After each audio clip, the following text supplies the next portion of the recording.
Next is rights and freedoms of Turkmenistan citizens. Thank you, Mr. Moderator. My name is Sofia Kerizova. I work for the Organization Rights and Freedoms of Turkmenistan Citizens.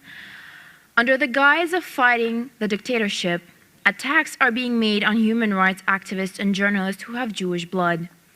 They claim that for all troubles of the Turkmen people, the Turkmens should not blame the leadership of the country, but the Jews and the Jewish conspiracy.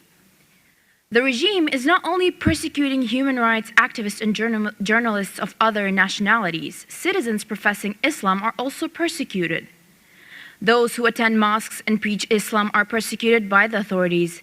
They're even disappearing in prisons. Young people who graduated from schools in Saudi Arabia and Egypt are forced to exile around the world as they are afraid to come to their country and openly profess Islam.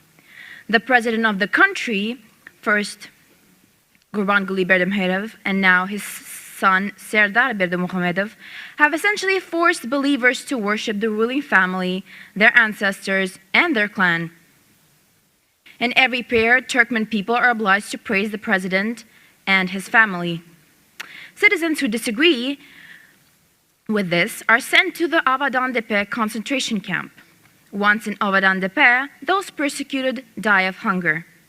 Turkmenistan must stop persecuting religious people, stop its anti-Semitic policy towards Jews, also people to practice any religion of their choice, and stop utilizing religious clerks around the country for the purpose of spying and persecuting the people of Turkmenistan.